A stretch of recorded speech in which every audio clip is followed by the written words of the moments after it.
The summer of 1997 had been filled with the kind of warmth and laughter that parents hoped their children would carry with them forever. For the group of Boy Scouts preparing for their annual camping trip, it was supposed to be nothing more than another adventure in the woods, a few days away from home, filled with the smell of pine needles, campfire smoke, and the thrill of independence. They had gathered in the early morning at the edge of town, their backpacks nearly as big as their small bodies, stuffed with gear, snacks, and the little treasures boys their age deemed essential. Their parents hugged them, some tighter than usual, waving as the troop set off in their bus toward the forest. Excitement buzzed among them like a current. This was a trip they had been talking about for months. The forest they entered was vast, stretching for miles with old-growth trees that seemed to scrape the sky, their trunks thick and roots gnarled. To the boys, it was a kingdom waiting to be explored. By mid-afternoon, after hiking for hours along marked trails, they finally reached a clearing where they would set up camp. Tents went up, laughter echoed through the trees, and the boys ran back and forth collecting firewood, their shoes crunching against the leaves. Their scout leader watched them with a mixture of pride and vigilance, making sure no one strayed too far. By evening, the fire was crackling strong, and the smell of roasted marshmallows drifted into the cool night air. As the fire dimmed, the boys huddled in a circle, telling ghost stories the way children do, half in jest, half with wide-eyed fear. Shadows from the fire danced across their faces, and behind them the forest stretched into darkness, whispering with the rustle of leaves. For all their nervous laughter, there was an unease about the woods at night, a silence that seemed to grow heavier once the fire began to die down. Still, when they finally crawled into their sleeping bags inside the tents, exhaustion overtook them. The soft hum of insects filled the night, blending with the occasional crack of a branch somewhere beyond camp. Sometime before dawn, the scout leader stirred awake. He wasn't sure what had woken him, a sound, maybe, or just the sense that something was off. Sitting up, he noticed the silence. The fire had burned out completely, but that wasn't unusual. What was unusual was the absence of the boy's soft snores. He unzipped his tent and stepped out, his boots crunching lightly on the soil. The first tent flap he opened revealed nothing but empty sleeping bags, their shapes still puffed up as if the boys had only just slipped out. He moved to the next tent, empty. Panic began to seep into his chest. Around the camp, flashlights lay scattered on the ground, some still faintly glowing as their batteries drained. A few notebooks and packs were tossed about, abandoned in a hurry. He called out, his voice echoing through the trees, but only the forest answered back. Grabbing a lantern, he searched the clearing, his beam of light catching the scattered footprints leading into the trees. There were many, overlapping, confused as if the boys had rushed off in different directions. He shouted their names until his throat grew raw, moving farther into the woods, his lantern swinging wildly, casting long shadows that twisted into unsettling shapes. But the more he searched, the less sense it made. The footprints went on but became erratic, circling, fading into the underbrush. There were no signs of a struggle, no blood, no torn fabric. Just absence, as if the boys had been drawn into the woods by some unseen force. By the time dawn broke, the scout leader's frantic search had expanded into a call for help. Authorities arrived with dogs, volunteers, and even helicopters to sweep the area. The forest filled with voices calling out for the missing children, but the woods seemed to swallow the sound whole. Every direction they searched led to more trees, more undergrowth, more silence.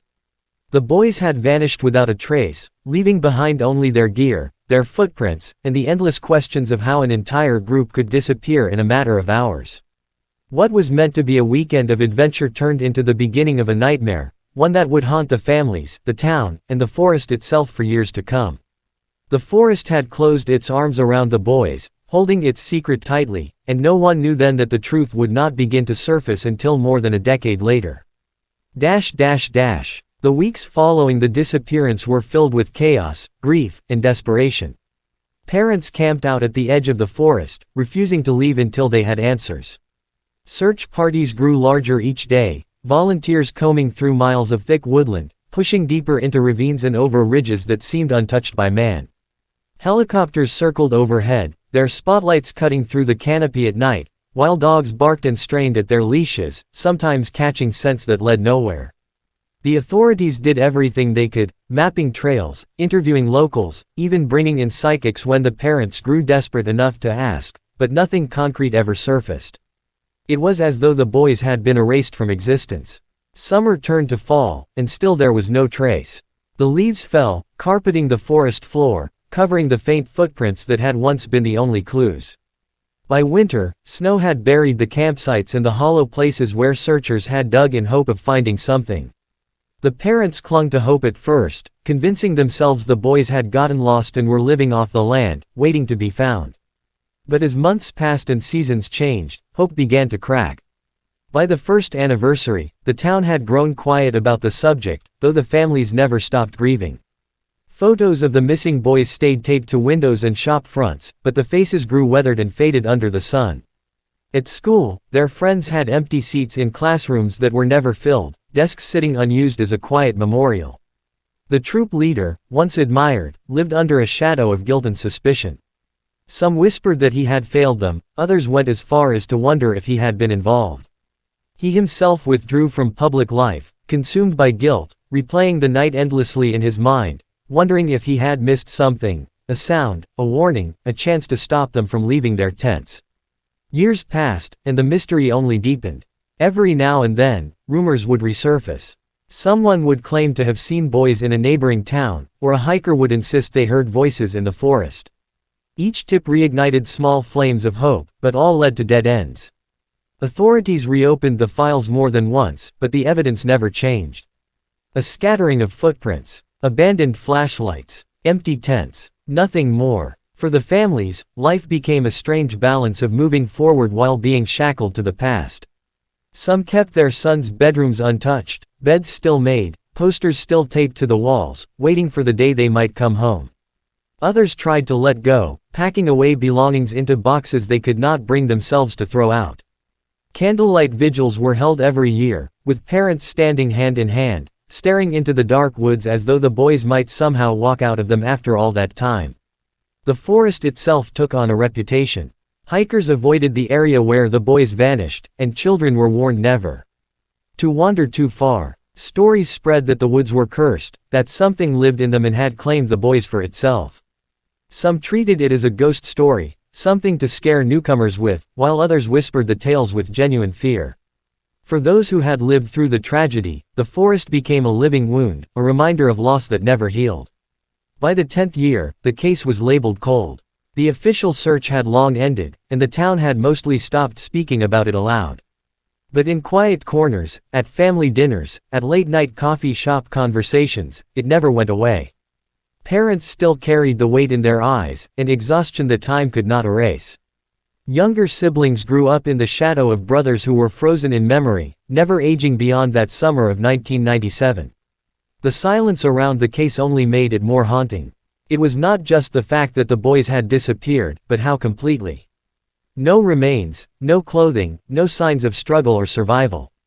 Just absence. It was as if the forest had opened its mouth and swallowed them whole. What no one knew was that deep in that same forest, buried under roots and soil, the first hints of the truth were waiting.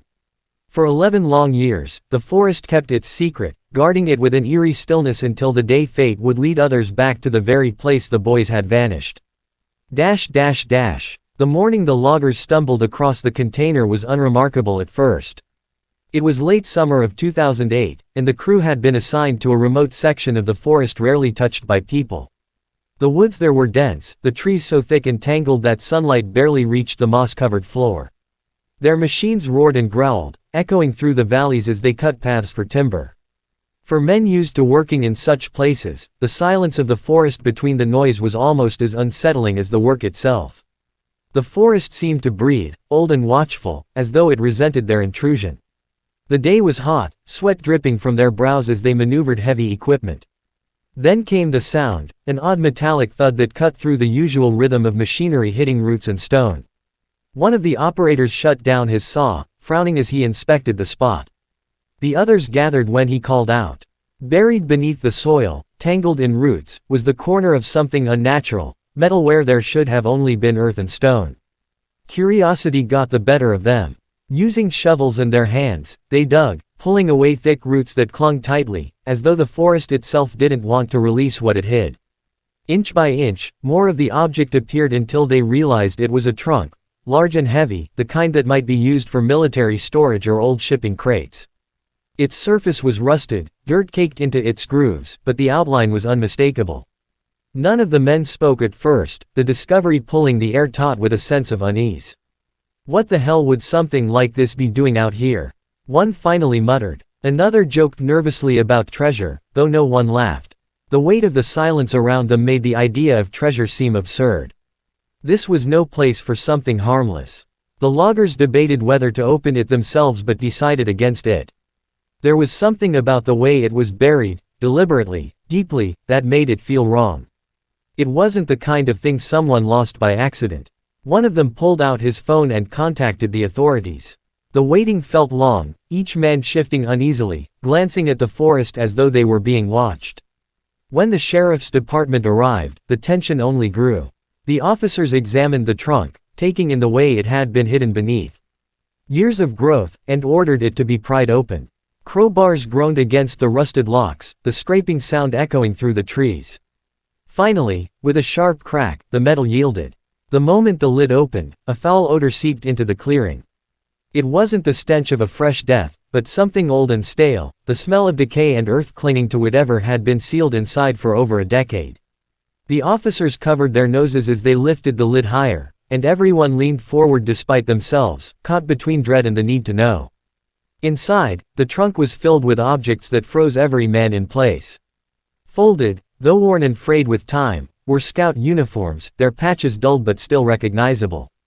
Beneath them were personal belongings, flashlights, pocket knives, notebooks with covers warped by dampness, and small trinkets that parents had once packed for their children. One officer pulled out a notebook carefully, the pages stuck together with moisture, but faint handwriting still visible on the edges. His face paled as he realized what he was holding. The loggers stood back, shaken. They all knew the story. The disappearance of the Boy Scouts 11 years ago had haunted the county, even if people no longer spoke of it openly. To find this here, in a trunk deliberately buried, was like reopening a wound everyone had tried to pretend had healed. The site was quickly cordoned off, investigators brought in, and the trunk carried away under heavy guard.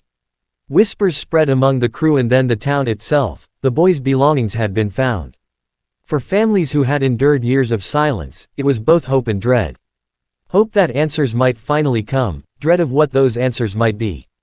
Back in the forest, the loggers packed up their gear, their work left unfinished. The clearing seemed to press in around them, the trees standing silent and unmoving, as if satisfied that its secret had finally been revealed. None of them spoke much on the way back, each lost in thought, haunted by the knowledge that they had been the ones to disturb something buried, something that was never meant to be found. The discovery did not just stir old wounds, it awakened a mystery that would soon prove even darker than anyone had imagined. The trunk was taken to the sheriff's department first, but it didn't stay there long. State investigators quickly took over, citing the sensitivity of the case. The box, sealed in evidence tape, was wheeled into a secure facility where forensic specialists and detectives gathered around it like surgeons preparing for a grim operation. For them, this wasn't just another discovery, it was a time capsule from a mystery that had haunted the county for over a decade. The air inside the lab felt heavy, as if the container itself carried the weight of the forest it had been buried under. When the lid was lifted again under sterile lights, the reality of what lay inside became even more disturbing. The uniforms, mottled with mildew, still bore troop numbers. Faded name tags were barely legible, but recognizable enough to pierce the hearts of anyone who had followed the case. There were flashlights with corroded batteries, camping utensils, a small compass, and a handful of photographs tucked in plastic sleeves that had warped with moisture. Some pictures showed the boys smiling on earlier scouting trips, others seemed to be candid shots of them laughing in uniform. To hold them now, knowing the fate that likely befell them, was unbearable. But it was the notebooks that drew the most attention. Several small journals, their covers warped and fragile, were carefully lifted out and placed on trays. Each was a boy's attempt to capture their thoughts in the chaos of being lost. The first entries were innocent enough, accounts of the trip, notes about setting up tents, who won at card games, who burned marshmallows by accident. But as the pages turned, the tone shifted. The handwriting grew shakier, the entries shorter. One described how they had gotten separated from their leader. Another mentioned they had tried to follow a river but ended up deeper in the woods. The boys had scribbled maps in the margins, arrows pointing toward landmarks, their desperation obvious in the frantic lines. Investigators could almost picture them huddled together, using the last of their flashlights to draw plans they hoped would save them. Then came the darker entries. One notebook contained repeated references to noises at night. At first, the boys described it as branches snapping or rustling leaves. But soon, the language grew more fearful. They wrote of hearing footsteps that matched their own, of seeing shapes between the trees that disappeared when they turned to look. One entry read, "We think someone is following us. Don't know who. Don't know why." Another wrote in larger, uneven letters, "It comes closer when it's dark." The final pages of one journal chilled the investigators most of all. Written in almost illegible scrawls, as if the boy's hand had been shaking, were the words, "We can't escape. Someone doesn't want us to." The pen trailed off mid-sentence, the ink smeared as if the notebook had been slammed shut in a rush. Detectives sat in silence as the pages were read aloud. The implications were horrifying. If the boys had only been lost, their gear should have been found years ago. Instead, it had been collected, packed into a trunk, and buried deep in the forest. Someone had been there with them, or had found them. The question was whether that person had tried to help or had done something far more sinister. Forensic specialists examined the trunk itself. It wasn't standard camping gear, it was industrial, heavy, built to last. The effort it would have taken to drag it into the forest and bury it was immense. This wasn't the work of children. Someone had deliberately hidden these items, and likely wanted them never to be discovered.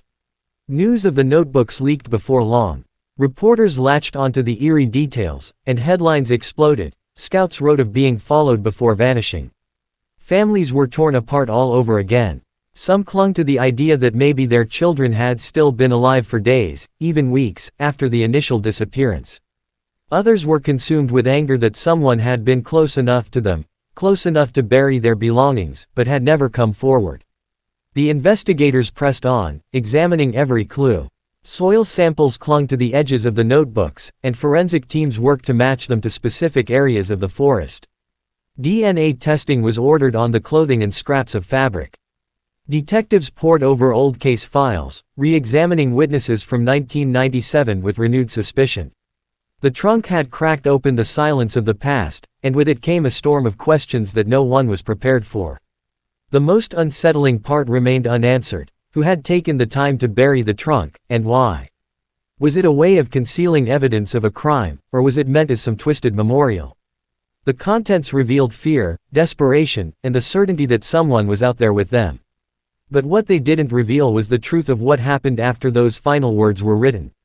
The families, once again thrust into the public eye, were left with only fragments of closure. Their sons' belongings had been found, but not their sons. The notebooks provided glimpses into their final days, but not the ending. It was as though the forest still refused to release the full truth, allowing only enough to deepen the mystery. The trunk was no longer just evidence, it was a message. And whatever story it told, it was incomplete.